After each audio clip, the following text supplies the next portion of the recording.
안녕하세요. 이번 학기 현대미술론을 강의하게 될 김기수라고 합니다. 반갑습니다. 지금 코로나 사태로 인해서 저희가 정상적으로 수업을 하지 못하고 있는데 하루바삐 대면 수업을 할 수 있도록 기대하며 수업을 시작하도록 하겠습니다. 간략하게 오리엔테이션을 진행하고 첫 주 수업을 시작해 볼까요? 이번 학기 수업 목표, 현대미술론의 목표는 미술사적으로 모던 아트, 포스트 모던 아트, 컨템포리 아트를 모두 포괄하게 돼요. 그런데 흥미로운 것은 여기서 현대미술이라는 게 이 모던 아트, 포스트 모던 아트, 컨템포리 아트 모두를 포괄하는지 어느 하나를 특징하는지 이 상관관계에 대해서 주목하면서 이번 학기 수업을 진행해 볼까 합니다. 교재로는 딱히 마땅한 교재가 없어서 조금 당혹스럽긴 한데 지금 실라버스에 소개놓은 교재가 첫 번째 루이스 캄리츠가 쓴 글로벌 컨셉츄얼리즘이라는 책이 있는데 이게 컨템포리 아트 현대 미술의 기원을 연구하는데 굉장히 중요한 책이에요. 이런 책이 있고 그리고 할 포스트, 로잘린 크라우스, 벤자민 불러 등등이 편집한 Art Since 1900라는 책이 있습니다. 이거 한글로 번역되어 나와 있기도 한데 이 책은 구입해서 보시면 조금 도움이 될 거예요. 제가 직접 한글판을 읽어본 적은 없는데 이 책은 내용은 잘 알고 있는데 약간 서구 중심주의적인 시각이 반영되어 있긴 하지만 도움이 될 겁니다. 그리고 보리스 그로이스가 쓴 여러 권의 책이 있는데 Going Public도 괜찮은 책이에요. 그리고 테리 스미스가 쓴 여러 권의 책이 있는데 What is Contemporary Art라는 책이 한글로 번역되어 있는데 내용이 상당히 괜찮은 내용인데 번역판에 조금 문제가 있어요. 그리고 Art to Come Histories of Contemporary Art 지난해 나온 책인데 굉장히 유익한 책이 될 것으로 보여져요. 이런 위에 있는 뭐 기타 등등의 많은 그런 책을 참고해서 제가 쓴 여러 편의 논문이 있는데 두 편의 논문을 조금 소개할까 합니다.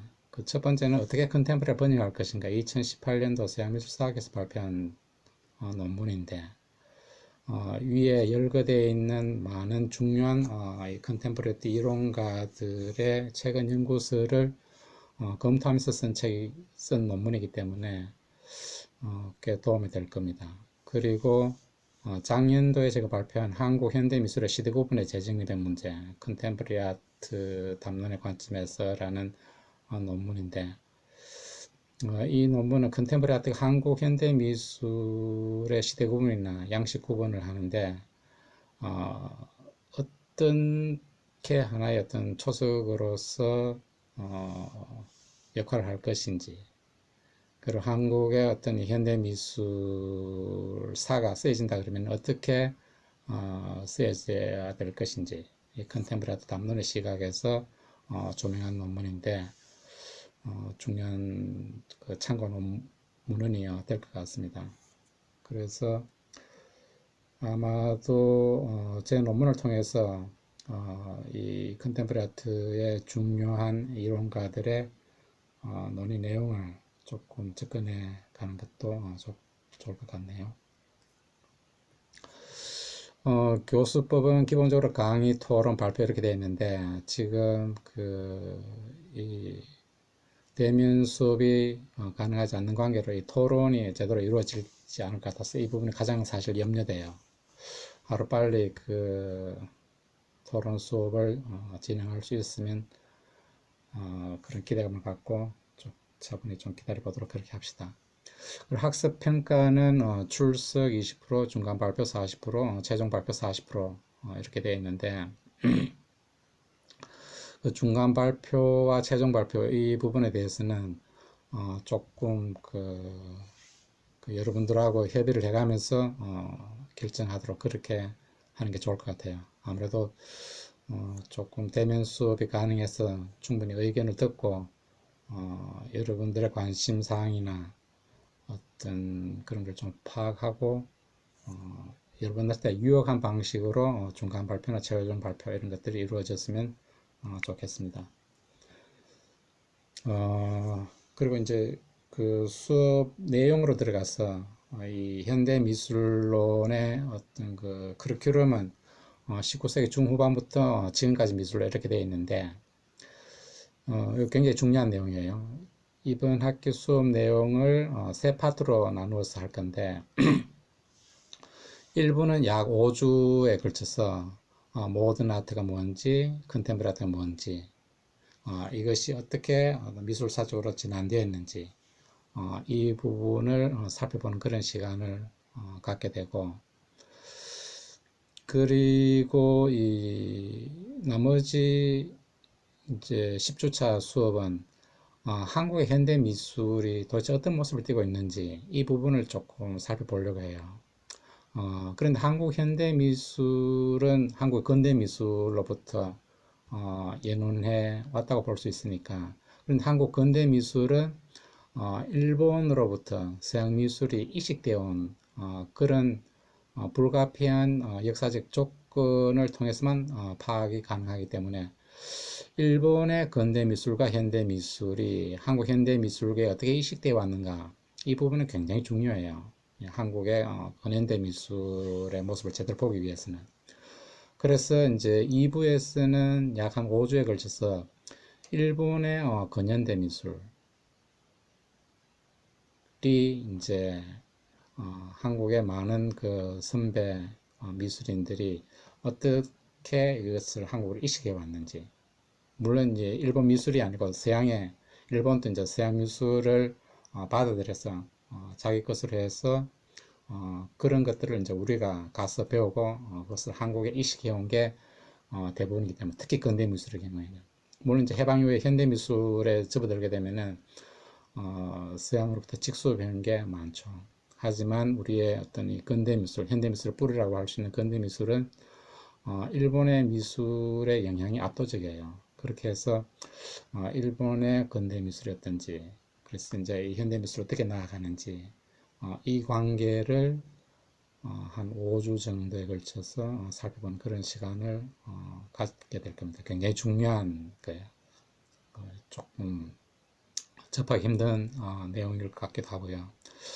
그 뒤에 이제 3부에 가서는 그 한국의 근대 미술, 현대 미술, 한국 현대 미술의 뿌리가 이제 근대 미술이니까 근대 미술의 어떤 다양한 모습들, 그리고 한국 현대 미술이 여러 가지 그 난제들이나 어려움이 있는데 이게 사실은 한국 근대 미술의 어떤 그 파행적인 이식 과정에서 이제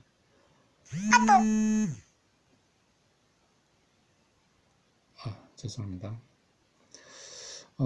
파행적인 그런 그 이식 과정에서 온 거기 때문에 그런 관계를 이 일본 근대 미술을 조명하면서 살펴보는 그런 수업 내용이 될 것 같습니다.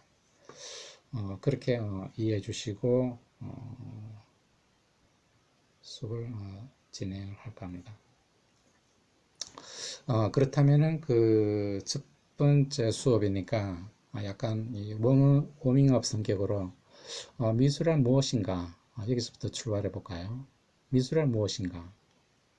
미술이라고 했을 때 이제 한자로 아름다운 미자, 기술 술자를 쓰고 영어에서는 파인아트를 번역한 내용이에요. 실제로 이 영어의 파인아트, 프랑스 말의 보자르라는 용어를 일본 사람들이 그 19세기 후반에 한자 미술로 이제 번역한 것을 우리가 한글로 이제 미술로 이렇게 써서 우리가 이제 미술이라는 용어를 사용하고 있는데요.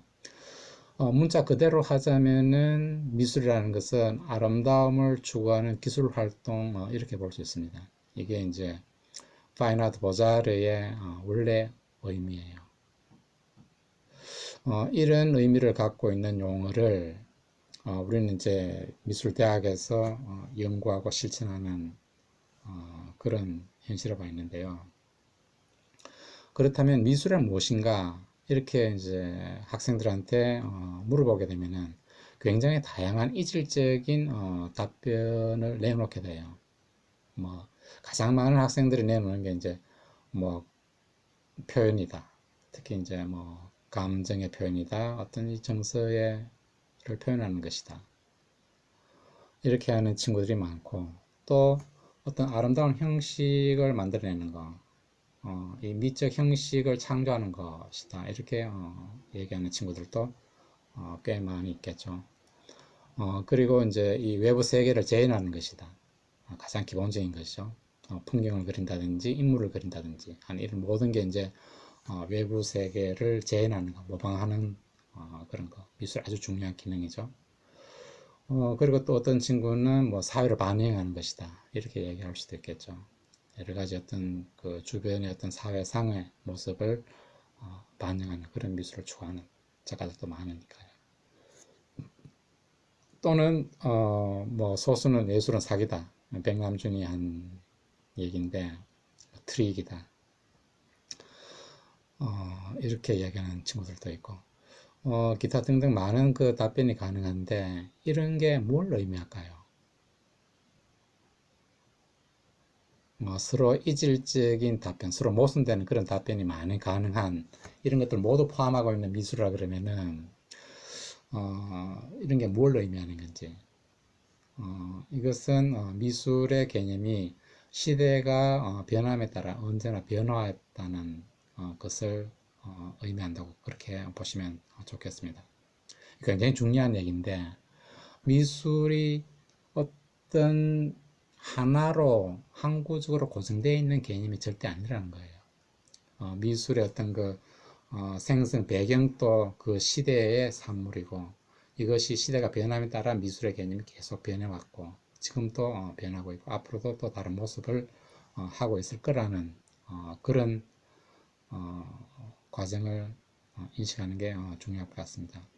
그렇다면 오늘날 특히 21세기 미술의 개념이란 무엇인가 이런 질문을 던질 필요가 있겠죠. 그리고 그것을 제대로 이해하는 것도 굉장히 중요하고 이번 강좌가 현대미술론인데 현대미술도 결국은 오늘날 21세기 미술의 모습이 어떤 역사적 변천의 과정을 겪어서 지금의 모습을 하고 있는지 이것을 제대로 인식하게 하는 게 수업의 중요한 목표일 거예요.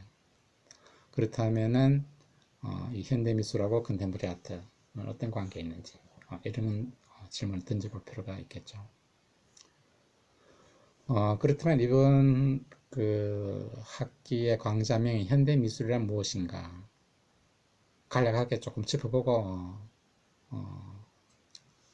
수업을 진행해 볼까요?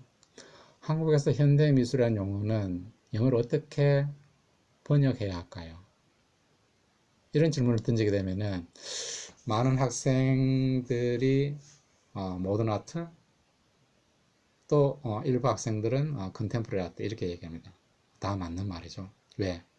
한국에서 현대미술이라는 용어는 모던 아트도 지칭할 수 있고 컨템포러리 아트도 지칭할 수 있고 또 굉장히 이 문제적으로 지적될 수 있는 것은 이 현대미술이라는 용어는 모던 아트도 컨템포러리 아트도 심지어 포스트 모던 아트도 다 통칭하는 방식으로 현재 현대미술이라는 용어가 통용되고 있어요. 그렇다면 이제 굉장히 중요한 문제가 현대미술이라는 것은 컨템포러리 아트와 동의어일까라고 얘기하는 거예요. 적어도 컨템포러리 아트 전문가들의 입장에서 보면 현대미술은 컨템포러리 아트와 동의어가 될 수 없습니다. 왜? 컨템포러리 아트는 모던 아트와 다르고 포스트 모던 아트와도 차별되는 그런 용어이거든요. 이제 전문적인 맥락에서 그렇다는 얘기입니다. 그렇지만은 한국에서는 이 현대 미술은 학술적 제도적으로 모던 아트를 지칭하기도 하고 포스트 모던 아트를 지칭하기도 하고 컨템포러리 아트를 지칭하기도 하고 이 모든 것을 통칭하기도 하고 어느 하나를 특징하기도 해요. 이런 것들이 이제 여러 가지 문제를 이야기하고 학생들한테 여러 가지 혼동을 주기도 하는데 우리는 이런 문제를 제대로 인식하고 이번 학기 강좌를 시작할 필요가 있어요. 예를 들어서 우리나라는 과천과 서울에는 국립현대미술관이라는 게 있어요. 영문 명칭으로 MMCA라고 적고 약칭이죠. 정식 명칭으로는 National Museum of Modern and Contemporary Art 이겠습니다. Modern and Contemporary Art. 그래서 우리나라 국립현대미술관, 현대미술이라는 용어에서는 모던 아트와 컨템포러리 아트를 모두 포괄하는 방식으로 사용하고 있어요. 이게 굉장히 이제 제도적으로도 학술적으로도 교육적으로도 많은 문제를 안게 됩니다. 제가 앞서 설명한 제 논문 어떻게 컨템포러리 아트를 번역할 것인가 논문에 이런 문제가 잘 지적되어 있어요.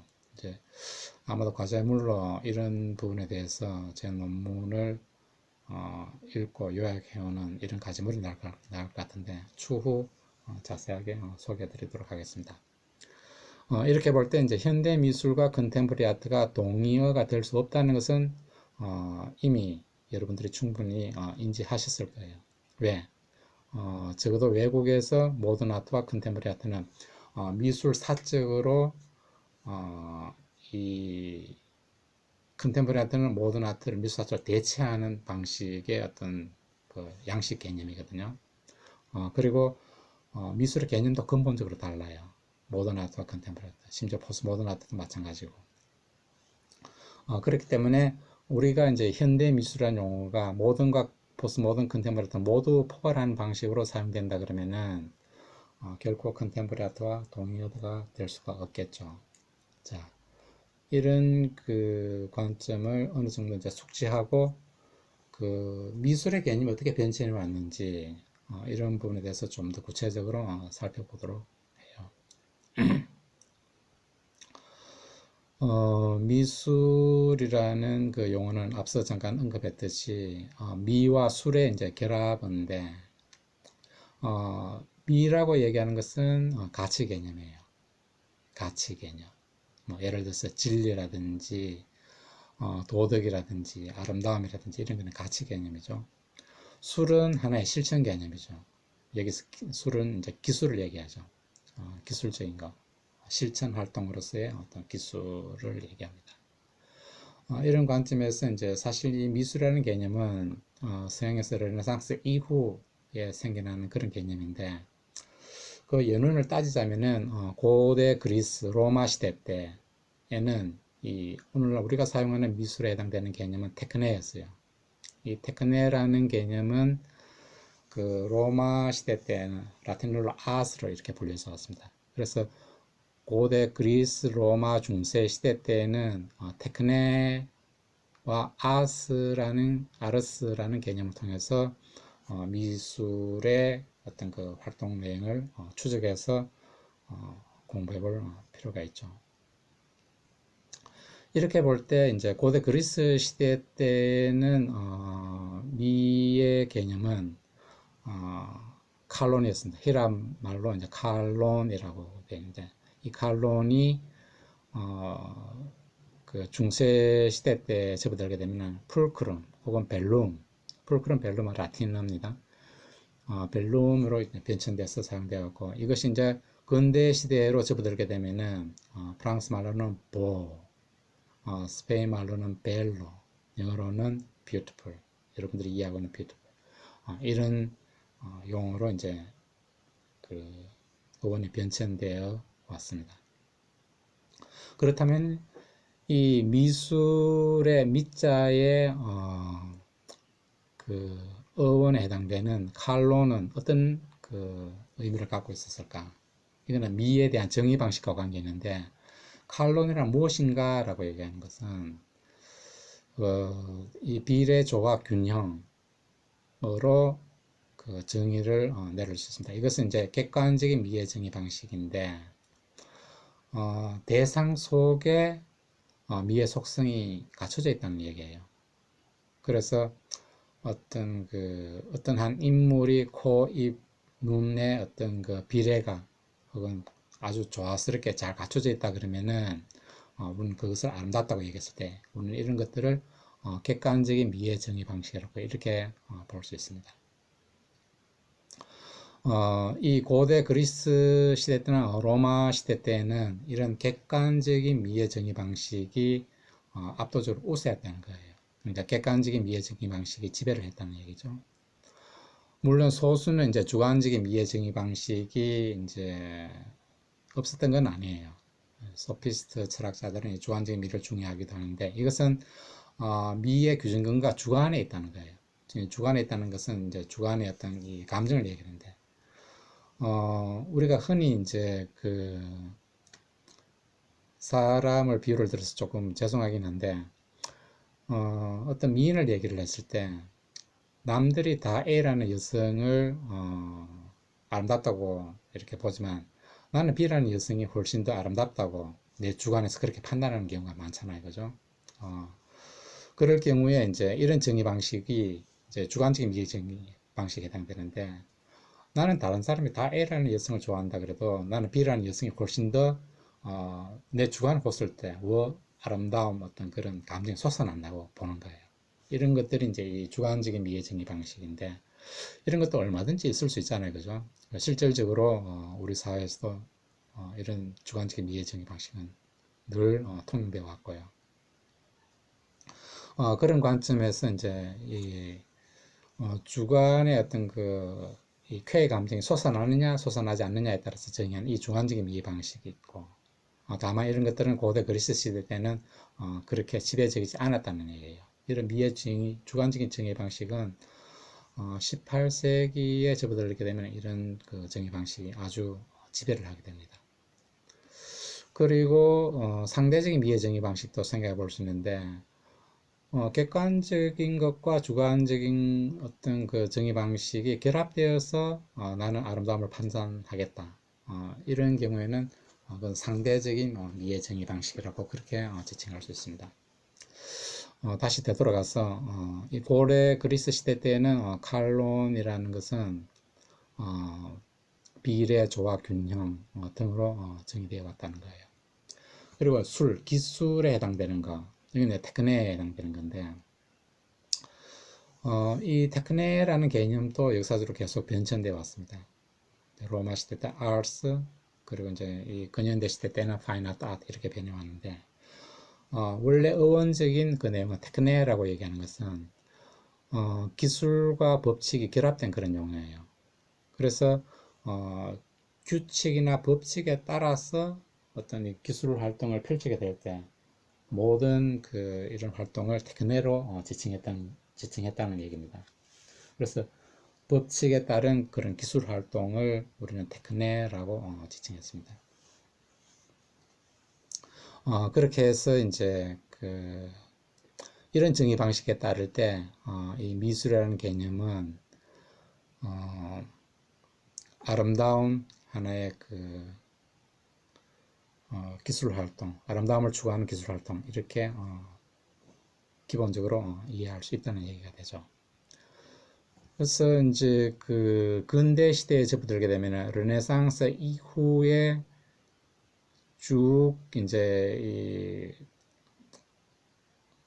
이런 아름다움과 이 테크네가 결합되어 있는 방식으로서의 미술의 개념이 르네상스를 거치면서 18세기에 성립하게 돼요. 특히 프랑스의 철학자인 샤를르 바떼가 보자르라는 개념을 처음 창시했는데 이게 이제 영어로 파인 아트로 번역되면서 오늘날 우리가 쓰는 미술의 개념이 처음 창시된 거예요. 이게 이제 1746년도에 The Fine Art Reduced to a Single Principle 이라는 책에서 이 개념이 처음 나오게 되는데 이 보자라는 개념은 아름다움을 추구하는 여러 가지 어떤 기술 활동 이것을 7개를 묶어서 이제 이 보자라는 개념을 만들어내요. 여기에는 뭐 미술도 있고 음악도 있고 연극도 있고 시도 있고 이런 수삭 이런 여러 가지 7개가 이제 공통적으로 이제 아름다움을 추구하는 하나의 예술 활동이다. 이걸 묶어서 우리는 보자르라 부르자. 이렇게 해서 이제 샤를르 바떼가 이런 개념을 만들어낸 건데 이 개념이 이제 파인 아트, 영어로 파인 아트로 이렇게 정립이 되고 18세기 얘기입니다. 그리고 이런 개념이 이제 20세기를 거치면서 아트로 개념이 바뀌어요. 이게 굉장히 중요한 건데, 우리가 현재 사용하고 있는 것은 이 파인 아트라는 개념을 쓰고 있는데, 영어에서는 20세기에 접어들면서 이 아트라는 게 반드시 아름다움을 추구하지 않는다는 이런 예술가들이 막 나오게 되는 거예요. 20세기에 접어들게 되면. 우리 이거 추후에 이제 아주 중요한 내용으로 배우게 될 텐데, 이런 관점에서 그 파인 아트에서 아트로의 어떤 미술의 개념의 전환은 굉장히 중요한데, 아주 애석하게도 이 한자권에서는 이 파인 아트와 아트를 구분할 수 있는 용어가 없어요. 미술로 이렇게 파인 아트를 개념했는데, 이게 파인이 떨어져 나가서 아트만 될 때 이걸 뭐 어떻게 번역해야 될지, 예술로 번역하게 되면 우리가 기존에 쓰고 있는 예술이라는 개념이 있기 때문에, 예술은 이제 여러 가지 다양한 활동을 포괄하고 있지 않습니까? 그죠? 미술뿐만 아니라 음악, 연극, 뭐 여러 가지 공연, 시, 문화 이런 것도 다 포괄하는 그런 용어가 되기 때문에, 이 일본, 중국도 유사한 그런 그 현상인데, 한자 문화권에서는 이 파인 아트에서 아트로 전환되어 있는, 이것을 포착해낼 수 있는 이런 용어가 적절하게 없습니다. 그렇지만 우리는 그 내용을 아주 구체적으로 잘 알고 있을 필요가 있죠. 그렇게 해서 이제 이 현대 시대 20세기에 접어들게 되면은 파인 아트가 아니고 이제 미술이라는 게 반드시 아름다움을 추구하는 게 아니고 아름다움과 상관없는 여러 가지 어떤 더 포괄적인, 그걸 이제 또 에세릭, 미적인 거라고 이렇게 부를 수도 있는데, 그런 이제 예술의, 미술의 개념으로 이렇게 바뀌게 됩니다. 이런 관계를 어느 정도 숙지하고 좀 살펴보도록 하겠습니다. 그래서 이렇게 볼 때 이제 미술의 개념의 변천사는 크게 봤을 때, 우리가 쓰는 미술의 개념은 르네상스 이후 18세기에 이제 처음 생겨난 개념인데, 그 이전에는 사실 미술의 개념하고는 맞지를 않는 거죠. 예. 이 가치 개념으로서의 미술의 개념은 사실상 없었습니다. 다른 방식으로 이제 정의가 되어 왔는데, 이 14세기에 우리가 쓰는 미술의 개념이 이제 처음 생겨난 거예요. 르네상스, 바로크, 로코코 뭐 이런 걸 거치면서 18세기 미술의 개념이 자리를 잡게 되는데, 우리는 이런 것들을 아카데믹 아트로 부를 수 있습니다. 그래서 그 서구에서는 약 한 5세기 동안 아카데믹 아트라는 이런 미술의 개념이 쭉 지배를 해왔었습니다. 그러다가 이 시대가 변해서 그 19세기 중후반에 접어들게 되면은 이 아카데믹 아트와는 전혀 다른 미술의 개념이 생겨나게 돼요. 그게 이제 인상파, 후인상파 이런 이제 화가들이 새로운 미술의 개념을 주도하게 되는데, 그 대표적인 인물이 이제 마네 이런 인물이죠. 마네, 뭐 모네, 여러 가지 이런 이제 인상파 선구적인 화가들이 모던 아트를 이제 창시를 하게 되는데, 이런 미술들은 이제 20세기에 접어들게 되면은 큐비즘, 포비즘, 그리고 추상 미술, 뭐 후기 회화적 추상, 추상 표현주의 이런 식으로 가면서 잭슨 폴록이 사망하는 1950년대가 끝나는 지점이 되면은 이 모던 아트도 미술사적으로 이제 종결을 하게 됩니다. 그리고 나서 이제 그 이런 모던 아트에 반발하는 미술 운동이 서구에서는 일찍 일어나게 되는데, 이런 미술이 이제 포스트 모던 아트로 지칭되게 돼요. 이제 이 포스트 모던 아트는 서구에서 일어났던 반모던 미술 운동으로 이렇게 이해하시면 가장 좋아요. 1970년대 후반에서 80년대를 통해서 이제 서구에서는 이런 반모던 아트 운동이 포스트 모던 아트라는 용어로 이제 지칭되면서 그런 운동이 펼쳐졌던 겁니다. 여기서 이제 그 이제 서구권을 벗어나서 포괄적으로 이제 이 반모던 미술 운동이 전 지구적인 맥락에서 지칭될 수 있는 바로 컨템포러리 아트 용어예요. 그래서 이 컨템포러리 아트가 언제 어떤 방식으로 시작됐는가, 이것은 이제 우리 이번 학기에 다뤄야 될 중요한 내용이 있게 되는데, 뭐 여러 가지 학설이 있습니다만은 1945년도부터 시작됐다, 1966, 70년대부터 시작됐다, 1989년 이후에 시작됐다, 여러 가지 설이 있는데, 어쨌든 뭐 대개 이제 1960, 70년대를 거치면서 전 지구적인 맥락에서 모던 아트를 미술 자체로 종결하는 이런 미술을 통칭해서 우리는 컨템포러리 아트라고 부를 수 있습니다. 물론 현재까지 진행형이죠. 이런 관점에서 이제 미술의 개념의 변천사를 이미지를 통해서 간략하게 좀 살펴보도록 해요. 지금 앞에 보이는 이 이미지가 누구의 작품인지는 여러분 잘 아실 거예요. 르네상스 초기 아주 천재적인 작가로 불리는 마사치오의 성세전이라는 그림인데, 15세기 초반의 작품이네요.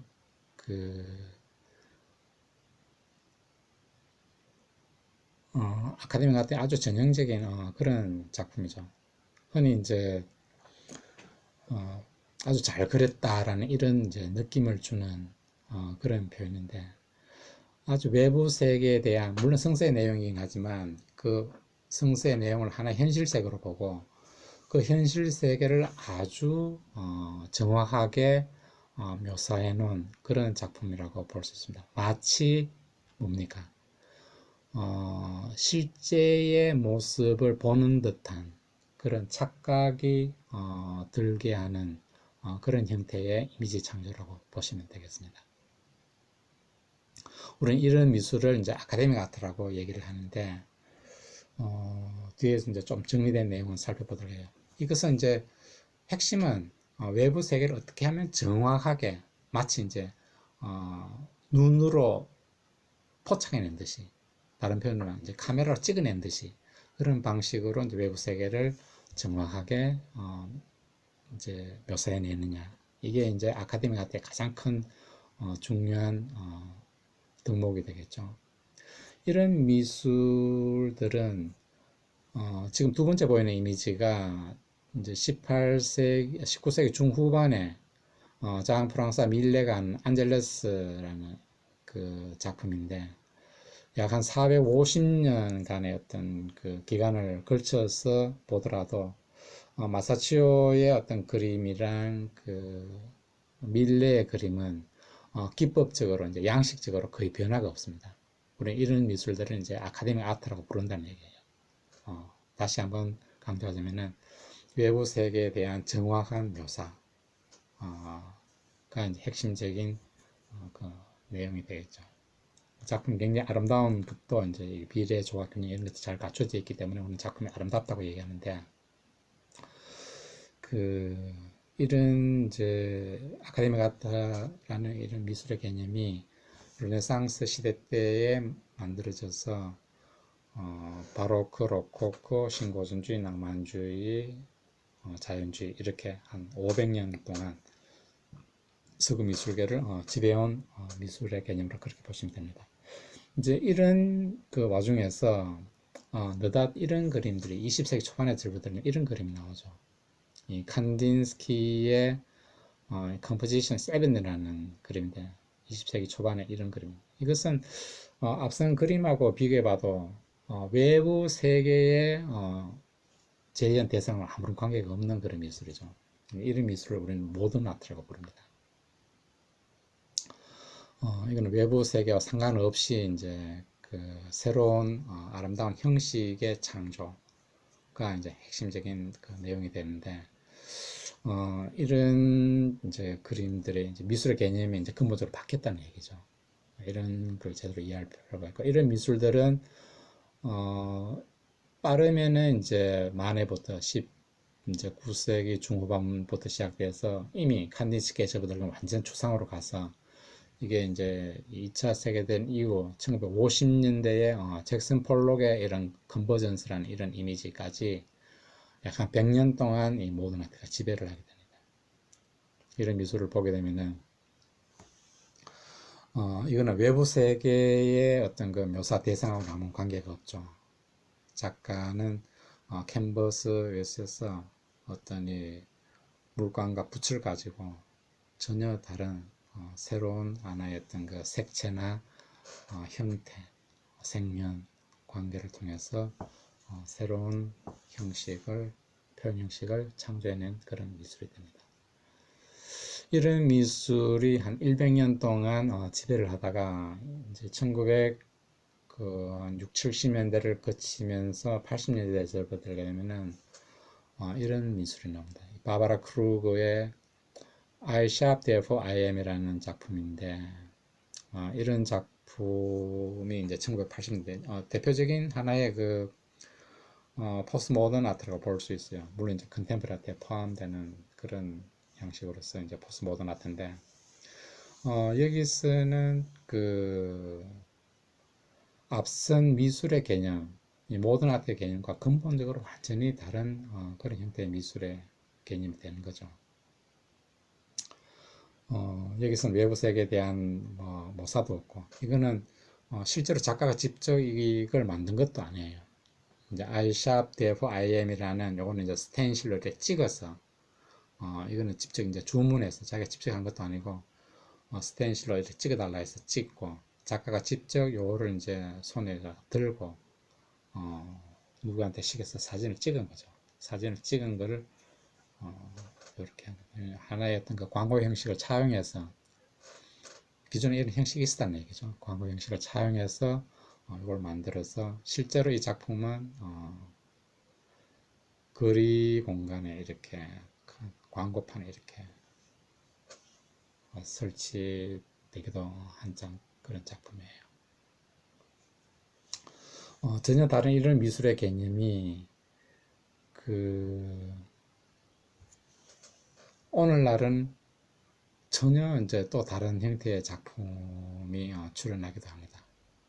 이거는 그 컨템퍼리 아트가 얼마만큼 변해왔는가를 하나 실내로 보여주기 위해서 이 이미지를 갖고 왔는데 이거는 제가 2014년도에 CMCP라는 전시를 직접 기획했는데 대구 지하철 참사 11주기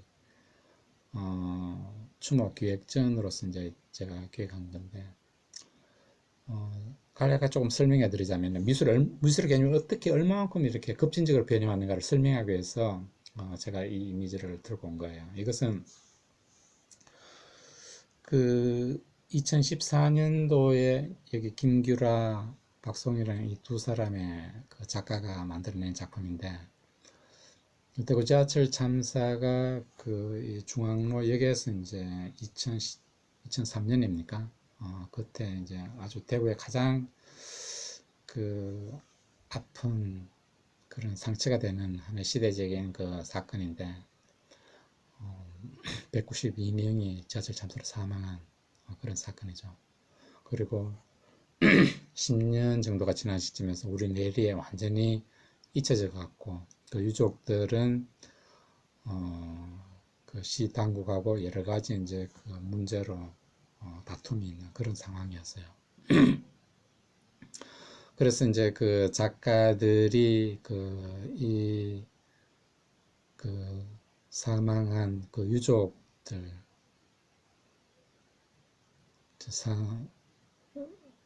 사망한 분들의 그 기념하는 그런 그 작품을 여러 가지 이제 구상을 하다가 중앙로역에서 이제 그 작품을 하려고 했는데 그 역 당국 그 주변에서 이 공간을 내주지 않는 거예요. 그러면은 우리가 기존에 알고 있는 미술의 개념은 이 작품을 전시를 할 수가 없잖아요. 그죠? 어떤 공간 확보해야 그 공간에 이제 작품을 걸든지 이렇게 하는데 이럴 경우에는 도대체 어떻게 해야 되냐? 이 지금 그 모습이 중앙로역, 그 중앙로역 분수대 부근이에요. 이 공간을 이제 전시 공간으로 이제 내줄 수 없다 그래서 이 그 대구지하철 참사의 하나의 그라운드 지로 부분이니까 이 부분에서 그 주변에서 이제 이 작품 전시를 하고 싶어 하니까 작가들이 그런데 공간을 내주지 않으니까 그럼 할 수가 없는 거냐. 이 작가는 굉장히 창의적이에요. 그래서 이 동시대의 여러 가지 어떤 새로운 이 첨단 기술을 이제 활용해서 만든 작품인데 지금 이제 이건 이제 관객이에요. 관객이 손에 이제 스마트폰을 이제 들고 있는 것은 여기 이제 작품 형식 이제 비디오 와크라고 되어 있습니다. 오디오 비디오 형식을 들고 이제 관객이 이제 요거를 들고 헤드폰을 끼고 쭉 그거를 이제 그 주변을 걸어가면서 이 작품을 감상하는 그런 구조로 되어 있는 거예요. 이 공간을 내주지 않아도 작가는 이제 비디오 와크 형식을 빌려서 작품을 이제 전시를 하게 되는 거죠. 그러면은 중앙로역 분수도 부분에서 요 이제 기기를 들고 사람이 기다리게 되면은 이 작품을 보고 싶다 그러면 요거를 이제 주고 헤드폰을 끼고 요거를 들고 어떻게 이동해서 이제 보게끔 하는 그런 내용이에요. 그래서 이런 방식의 이제 첨단 기술을 응용하는 이런 작품, 이건 이제 공적 공간에 개입하는 그런 작품이라 그러는데, 이런 거는 어떤 공간에서도 이제 전시가 가능하게 되는 거죠. 이 미술의 개념이 근본적으로 굉장히 많이 달라져 있다는 것을 이제 상징적으로 보여주기 위해서 이제 이런 작품을 들고 오게 되는데, 굉장히 많이 그 미술의 개념이 진화했다는 걸 볼 수 있습니다. 지금까지 살펴본 내용을 조금 정리를 하자면은, 죄송합니다. 소리. 아카데믹 아트라고 얘기하는 것은 14세기 르네상스, 특히 이제 지오토부터 시작해서 19세기 중후반 자연주의, 밀레까지 한 500년 동안 지속된 미술이라고 볼 수 있고, 양식적, 미학적 특징으로는 외부 세계를 모방, 재현하는 그런 미술로 볼 수 있습니다. 외부 세계를 정확하게 재현하고 모방하기 위해서 가장 필요한 게 이제 이 일루전의 기법인데, 이 르네상스 작가들이 하던 가장 큰 업적이 이제 일루전의 기법을 창안한 거예요. 그것은 이제 이 원근법, 뭐 선원근법, 공기원근법, 여러 가지 어떤 대기원근법 이런 것들이 있는데, 이런 원근법을 창안한 거죠. 그리고 이제 이 명암법, 음영법, 키아르스큐로라고 얘기하는 이런 그 명암법을 줬으면 입체감을 주는 그런 기법이죠. 이런 기법, 그리고 모델링, 아주 이렇게 살을 붙이는 그런 형태 모델링 기법. 이런 이제 일련의 기법을 이제 창안할 필요가 있는 거죠. 아카데미 아트의 핵심적인 것은 이런 일루전의 기법을 응용하는, 활용하는 그런 미술 형식으로 볼 수 있겠습니다. 이것은 3차원의 물체를 2차원의 평면, 캔버스 속에 옮기기 위해서는 불가피하게 하지 않으면 안 되는 그런 기법이죠. 그래서 이제 이런 일루전의 기법을 통해서 3차원의 물체를 2차원의 평면 속에 이미지를 만들어내는 이런 작업은 가치론적으로는 하나의 어떤 객관적인 미 혹은 이상적인 미를 추구하게 됩니다. 그래서 이 아카데믹 아트 작품 보게 되면은 아주 그 객관적인 미가 잘 구현되어 있어요. 비례, 조화, 균형 이런 것들이 잘 갖춰져 있어서 작품 딱 보게 되면은 참 잘 그렸다 이런 인상을 이제 받게 되는데 그것은 작가 자신이 하나의 어떤 그 구도를 짤 때 이런 객관적인 비례, 균형, 조화, 균제 이런 것들을 잘 고도로 수학적으로 계산해서 반영한 그런 결과로 보시면 될 것 같습니다. 잠깐 보자면은 그 이런 작품을 보게 되면은 그 이 대각선의 어떤 그런 원근법이 잘 아주 구현되어 있고 가운데 보면은 소실점이 잘 이렇게 그 지저스 크라이스트 머리 윗부분은 소실점이 잘 이렇게 형성되기도 하고 산을 묘사하는 방식에서도 가까운 산은 짙게 멀리 있는 산은 옅게 이렇게 묘사함으로써 입체감을 주고 거리감을 주는 거죠. 이런 것을 이제 대기 원근법이라고 얘기하는 거죠. 이 옷주름 이런 걸 보게 되면은 명암법, 음영법 이런 게 잘 갖춰져 있죠. 이미 이제 15세기 초반이 되면 이런 기법들이 거의 완성이 됩니다. 이런 것도 아주 이 공기원근법이 잘 드러나 있는 그런 기법의 양식이죠. 자연주의라는 양식 자체가 자연의 실물을 그대로 가급적이면 최대한 재현하는 거, 모방하는 게 목적이니까 그런 게 아주 잘 구현되어 있는 그런 작품을 볼 수 있습니다. 모던 아트가 접어들게 되면은 모던 아트를 접어들게 되면은 이런 그 기존에 있는 아카데믹 아트 양식을 근본적으로 무너뜨리는 방식으로 새로운 양식을 창안하게 되는데 그 이제 선두주자가 이제 인상주의, 만해부터입니다. 후계 인상주의, 야수파, 입체파, 추상주의, 20세기 중후반에 이제 추상표현주의, 이런 잭슨 폴록까지 약 한 100년 동안 지배한 미술 형식이라고 보시면 되겠습니다. 그래서 이제 이 모던 아트의 양식적, 미학적 특징으로는 기본적으로 미술은 이제 자율적이다라는 거예요.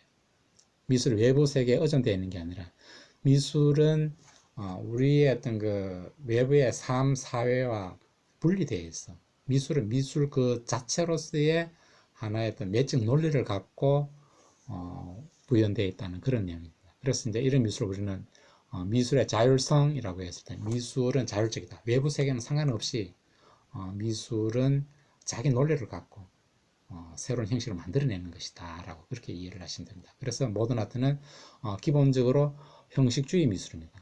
포멀리스트 아트라고 하는데 형식주의 미술에서는 그 내용은 이제 더 이상 중요하지 않게 되는 거예요. 이미 미술의 자율성의 개념 속에서 외부 세계는 이제 상관없이 미술이 매적노를 갖고 있다고 얘기를 했기 때문에 외부 세계와 관계되어 있는 내용은 이제 작품에서 더 이상 중요하지 않게 되는 거예요. 사라지게 되는 거죠. 그래서 작품에서 내용과 삶, 사연, 내용 이런 것들이 더 이상 중요하지 않게 됩니다. 왜? 작가의 관심은 이제 새로운 형식을 자아내는 게 이제 중요하게 되어버렸기 때문에요. 조금 전에 그 칸딘스키 작품 보면 알게 됐지만 여기는 무슨 내용이 없는 거잖아요. 그죠? 외부 세계가 없으니까. 다만 그 색채 형식, 선 형식, 선과 색채 사이의 어떤 관계에서 오는 형식, 그런 형식을 찾아내는 게 이제 가장 중요하게 되어버린 거예요. 그렇게 해서 이제 모던 아트는 이렇게 봤을 때 새로운 형식을 추구할 때 이런 그런 형식을 통해서 추구하는 것은 하나의 어떤 아름다움입니다. 신미주의라는 거죠. 그래서 하나의 형식미를 추구하는 것이 작가로서는 가장 중요한 하나의 목적이 되어버립니다. 그래서 이런 것들을 우리는 예술을 위한 예술 혹은 미술을 위한 미술, Art for Art's sake 운동이라는 게 이제 펼쳐지게 돼요. 그래서 모던 아트는 외부 세계와 상관없이 새로운 형식의 아름다움을 추구하는 이런 미술로 이렇게 정의를 내릴 수가 있는 거예요. 이제 이런 미술을 이제 감상하는 방식에 있어서도 자꾸는 이 외부 세계 내향이 없으니까 이게 뭘 그렸지? 이렇게 물을 수가 없습니다. 다만 캔버스에 구현되어 있는 그 선, 색채 이런 부분에 대해서는 대상에 대해서 아무런 관심을 두지 말고 그냥 내 시선을 캔버스에 구현되어 있는 선색 면 관계에만 그냥 조용하게 해서 이 미적 쾌, 아름다운 쾌의 감정을 솟아나게 하는 방식으로 작품을 감상해야 된다는 거예요. 그래서 감상 방식에서는 무관심성이 이제 그 중요한 하나의 미적 개념이 되게 됩니다. 그래서 우리는 이런 모던 아트를 아방가르드 미술 양식이라고 불려요. 이건 왜냐하면 새로운 형식의 창안에 있으니까 미술은 끊임없이 새로운 형식을 창조하는 게 바로 예술가의 할 일이다 이렇게 보는 거예요. 기존에 없었던 형식, 새로운 형식을 만들어내니까 미술가는 지니어스, 천재로 이렇게 불리게 됩니다. 그래서 아방가르드 라는 게 이제 모던 아트의 하나의 그 이데올로기가 되어버린 거예요. 그래서 모더니스트 아티스트는 미술이라고 얘기하면 끊임없이 새로운 형식을 찾아내는 거야. 기존에 없었던 새로운 형식을 찾아내는 거야. 라는 이런 강박관념에 시달리게 됩니다. 그래서 끊임없는 이점의 시대를 만들어내게 되는 거죠. 인상파에서 후인상파, 후인상파에서 큐비즘, 이제 야수파, 추상미술 이런 끊임없이 새로운 이점을 만들어내는 역사가 바로 모던 아트였는데 우리는 이런 것들을 이제 역사적 아방가르드라고 불러요. 그렇게 해서 이제 이 아방가르드라는 양식이 이제 모던 아트의 중요한 하나의 그 이념으로 이제 자리를 잡게 됩니다. 그러다가 이제 이 외부 세계와 담을 쌓은 이런 미술의 개념에서 회의를 느끼고 이제 왜 미술이 우리 시대의 중요한 그 삶의 내용 이런 것들을 건드리면 되지 않느냐. 그런 미술이 아니면 나는 하지 않겠다라고 이런 신념을 가진 작가들이 이제 막 등장하게 되는데 서구에서 이제 1970, 80년대 이런 미술을 오늘 포스트 모던 아트라고 불러요. 이 포스트 모던 아트는 기본적으로 모던 아트의 모든 그 양식적, 미학적 특징을 다 거부하게 됩니다.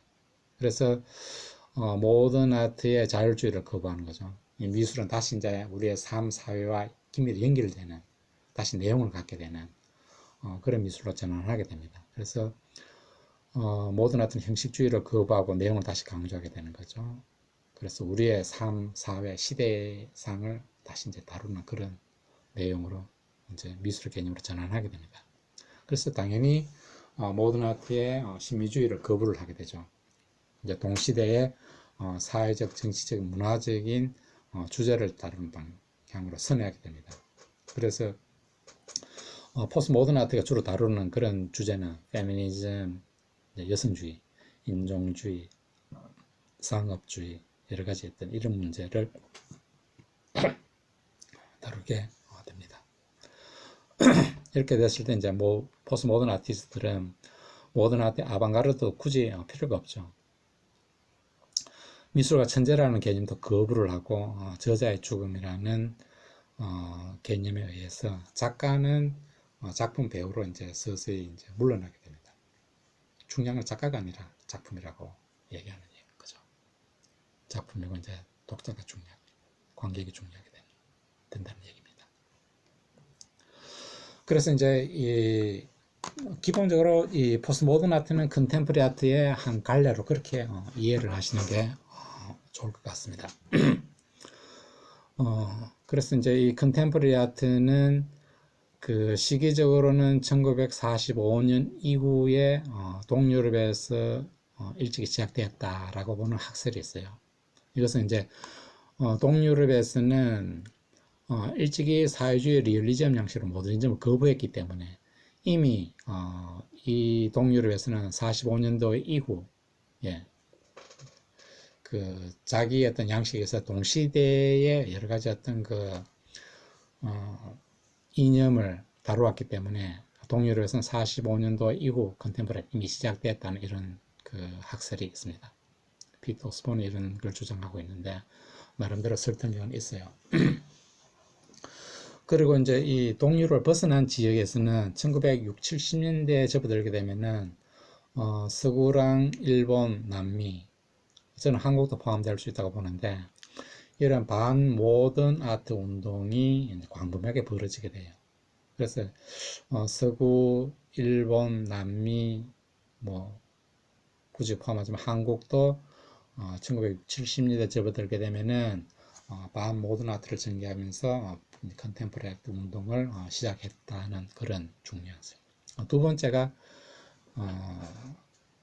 번째부터 어느 정도 이제 본격적으로 시작됐다고 보는 거죠. 그리고 이 세 번째 시기는 1989년 이후 전지구적의 현상이다라고 보는 건데 이거는 컨템포러리 아트가 모든 지역, 모든 나라에서 모든 아트를 미술사적으로 완전히 대체하고 이제 전 지구적으로 컨템포러리 아트가 우리는 다 같이 이제 시작됐다고 본 게 이제 1989년 이후로 본다. 1989년은 왜 중요할까요? 굉장히 미술사적으로 굉장히 중요한 그 해가 되는데 1989년은 바로 그 베를린 장벽이 붕괴가 되는 해입니다. 베를린 장벽이 붕괴가 되고 그리고 세 개 중요한 사건이 벌어지는데 다른 하나는 처음으로 웹이 창시됩니다. 팀 버너스리라는 사람이 소위 말해서 인터넷을 이제 창시를 하게 돼요. 이제 이게 하나의 어떤 정보 혁명을 이제 이룩하게 되는데 이제 전 지구적으로 네트워크가 형성된다는 그런 얘기죠. 그리고 세 번째는 1989년에 중국의 천안문에서 천안문 사태가 벌어지죠. 이제 이 사태 이후에 이 민주주의에 대한 확산, 민주화 운동에 대한 확산, 이런 운동이 이제 전 지구적으로 이제 큰 하나의 그 현상으로 이렇게 보기 때문에 1989년 이후에 이제 하나의 패러다임 전환을 통해서 컨템포러리 아트는 거의 모든 세계 모든 국가에서 이제 미술사적으로 모든 아트를 완전히 대체한 그 시점으로 이렇게 보게 됩니다. 그렇게 해서 컨템포러리 아트가 정확히 언제 시작됐는가라는 것은 지역이나 국가에 따라서 다소 유동적이라고 그렇게 이해를 하시면 되고, 적어도 1989년 이후가 되면은 거의 모든 국가에서 시작됐다. 이렇게 이해를 하시면 되겠습니다. 그러면 컨템포러리 아트 특징은 어떤 것인가? 양식적, 미학적 특징을 간략하게 좀 살펴보도록 하겠습니다. 미술사적 맥락에서는 서구 중심의 개념 미술이 아니라 글로벌 개념주의 미술로부터 시작되었다. 굉장히 중요한 내용인데 추후 제가 다시 별도의 어떤 그 강좌명으로 이 부분에 대해서는 설명을 할 거예요. 그리고 이제 이 철학사적 맥락에서는 탈구조주의, 기존에 있는 모든 아트 관련되어 있는 구조주의를 대체하는 그런 탈구조주의와 이제 미술이 이제 맞물려서 진행이 되는 거예요. 중요한 거는 이제 미셸 푸코, 자크 데리다, 질 둘레즈, 장 프랑스와 리오타르, 줄리아 크리스테바라는 이런 여러 가지 탈구조주의 이제 철학자들과 괴를 같이 하면서 이런 내용들을 이제 가지고 동시대 미술을 파악하고 접근하는 방식으로 작업을 하게 됩니다. 그리고 동시대 철학, 자크 랑시에르나 알랭 바디오, 샹탈 모페, 슬라보의 지책 등의 어떤 동시대 철학자들의 어떤 담론하고도 같이 맞물려서 이제 진행하게 됩니다. 그리고 또한 컨템포러리 어떤 문화사적 맥락에서 탈식민주의, 파농이나 에드워드 사이드, 스피박, 호미바바 이런 중요한 탈식민주의 이론가들과 이 동일한 맥락에서 이제 문화사적으로 파악하고 컨템포러리 아트를 발전시키죠. 그리고 또 다른 하나는 해체식민주의. 탈식민주의는 포스트 크로니얼리즘이라고 얘기하는 거고 해체식민주의는 디크로니얼리즘이라고 얘기하는 거예요. 히아노, 두셀, 월트 미뉴얼로 여러 가지 많은 이런 이론가들을 받아들이면서 그런 맥락에서 컨템포러리 아트의 담론과 실천을 진행시킵니다. 그래서 간략하게 정리를 하자면 컨템포러리 아트는 현재 동시대 그리고 이제 우리 지역성과 동시대 이제 글로벌 이슈 이런 걸 주제로 다룰 때도 이제 우리 동시대 중요한 매체 조금 전에 봤듯이 첨단 기술 매체 뭐 어떤 여러 가지 어떤 그 뭐 설치 사진 영상 첨단 테크닉 이런 기술 매체를 통해서 개념적으로 다루는 미술로 이렇게 정의를 내릴 수 있습니다. 컨템포러리 아트는 내가 디디고 있는 이 우리 동시대의 어떤 이 지역에서 어떤 문제를 다루게 될 때 이 글로벌화된 이 상황에서는 나의 이슈가 전 지구적으로 공유되는 그런 이슈가 되어버려요. 뭐 코로나 이슈도 그렇고 이 지금 자본주의 시대에서 돈이 가장 중요하다고 얘기하는 것도 지구 곳곳에 다 동일하거든요. 그렇게 해서 이제 내가 지금 대구에서 지금 살고 있다 그러면은 대구의 지역성 속에서 여기서 이제 중요한 문제를 다루게 될 때 이것은 바로 지역의 문제이기도 하고 바로 이제 글로벌한 그런 문제이기도 하다는 얘기예요. 이런 문제를 동시대의 다양한 매체를 통해서 개념적으로 다루게 될 때 우리는 그것을 컨템포러리 아트로 지칭할 수 있다는 얘기가 되겠습니다. 1차적으로 오늘은 여기까지 다루도록 하겠습니다.